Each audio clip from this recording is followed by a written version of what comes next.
सबसे पहले मैं बात करूंगा विदेशी मामलों के जानकार संजीव श्रीवास्तव साहब से। संजीव साहब, ये किस तरह के संकेत देख रहे हैं? हमने देखा कि परेश बरुआ की मौत के मामला को आपने उम्र कैद में बदल दिया।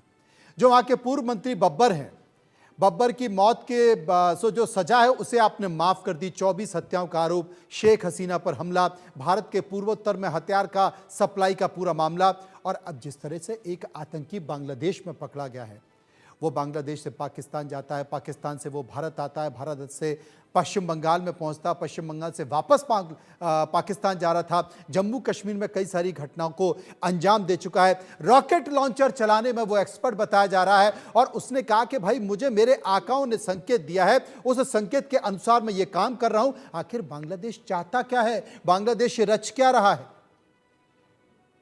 देखिए, बांग्लादेश वर्तमान समय में जो रेडिकल इस्लामिस्ट, अतिवादी, आतंक परस्त जो ताकतें हैं उनके प्रभाव में आता जा रहा है। और बांग्लादेश में ये जो कट्टरपंथी हैं लगातार अपना जो दबदबा है वो बढ़ाते जा रहे हैं।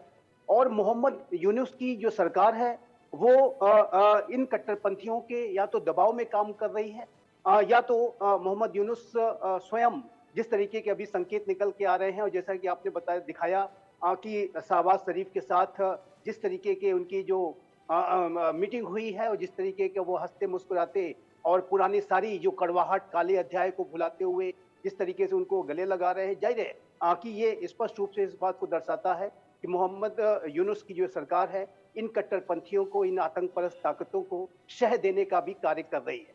और यदि ये बांग्लादेश की स्थितियां ऐसे ही रही तो ये स्पष्ट है कि बांग्लादेश का जो भविष्य है वो पाकिस्तान की तरह से ही हो जाएगा, और ये बांग्लादेश के लोगों के लिए सबसे ज्यादा घातक होगा।